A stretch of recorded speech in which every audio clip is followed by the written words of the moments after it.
welcome to Relish Books.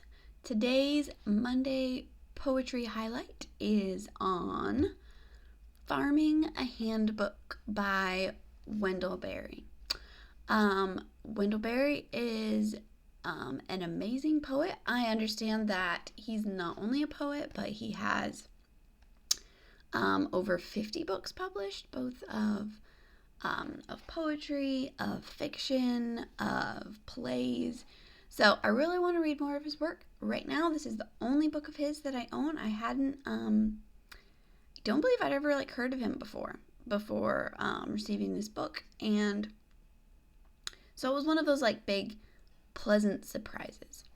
And I love Wendell Berry. I decided to talk to him about him today rather than Billy Collins, the other one I was thinking about doing, because after doing Mary Oliver last week, it's hard to follow it up because Mary Oliver is my absolute favorite poet, and I like Billy Collins in his way, but he kind of pales in comparison, so I'm going to give him some space and do him at a later time. Wendell Berry, though, holds his own next to Mary Oliver, and I think that's really neat because he has a totally different style. Well, he's still kind of talking about a lot of the same themes, or some of the same themes, and some of the things that I really love in poetry. He has he has a totally different style. He has great intentionality in his words, in his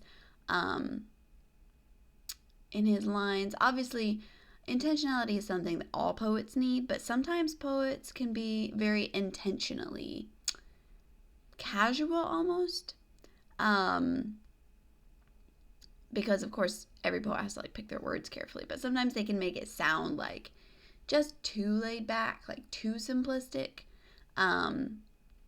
even though I do really like a simple style. So Wendell Berry, though, is amazing, and I can't really describe his style and his style in its different ways from Mary Oliver. If you haven't ever read it, it's kind of hard to describe exactly what makes his writing so great. I think a big part of it, obviously, is just passion. He is a farmer. He's familiar with everything he's writing, and he loves everything he's writing. And when it's something known and something loved, united with a good understanding of language, you're going to have something great.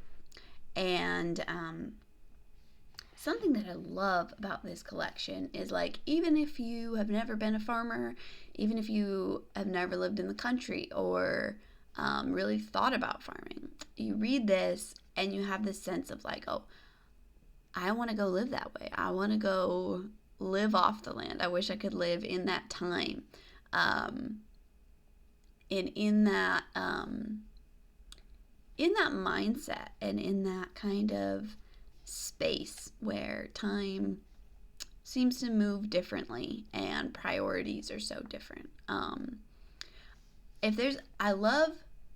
I mentioned this before, when poetry collections kind of have a theme running throughout, and the theme of farming, very appropriately, is water and rain, and kind of this almost worshipful but really just grateful love and longing and appreciation for rain that obviously farmers, especially farmers in a little bit older times,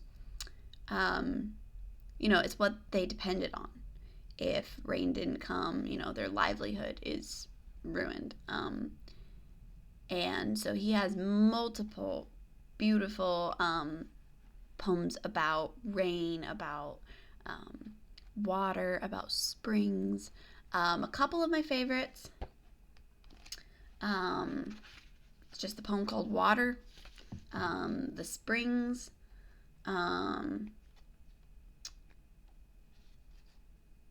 just even the poems that don't seem to be about that, a lot of the time they kind of have that that underlying sense, kind of if it's a poem about the soil or the land, the water lies under the land, and it's just it's just really beautiful, and it just kind of makes you really pause and just think about this way of life, appreciate this way of life. This also has a small play. So it's a collection of poems with a like miniature play, which is really interesting. The play is good. It's not my favorite part of the book, but it's interesting that it's in there, like in a poetry collection. But it's about farmers, I guess. So a little farmer romance story in there. That's fun. But yeah, I really want to collect more Wendell Berry.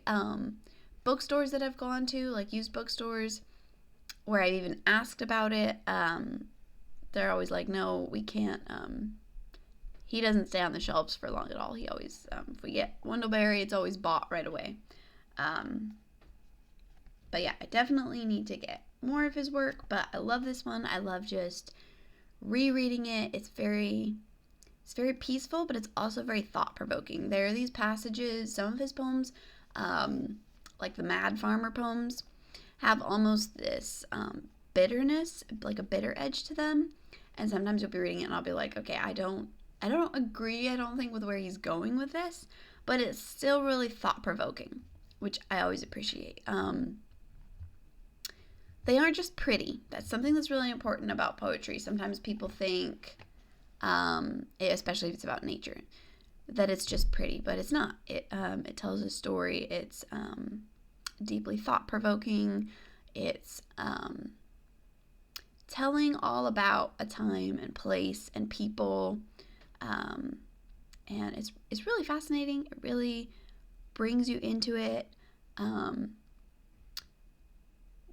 And again, the writing style, it's hard to say what it is about it. Maybe it's that it's more compact. Mary Oliver really likes to do like short lines, a lot of spacing. He's a little more into like dense paragraphs of poetry.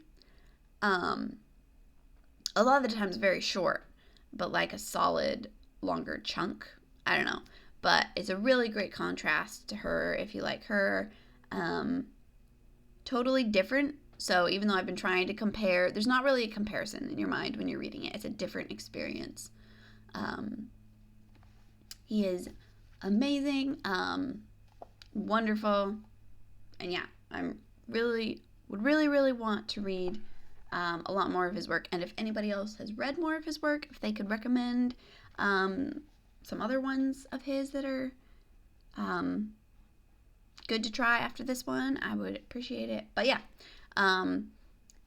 even though I only have this one book, I would probably say at this point that Wendell Berry is my second favorite poet after Mary Oliver. So that's why I just wanted to talk about him a little bit today, even though I don't even really know that much about him and I only have the one book. He is that good, that amazing. It's an absolutely beautiful book. 100% recommend it. So that's my little poetry update for this Monday.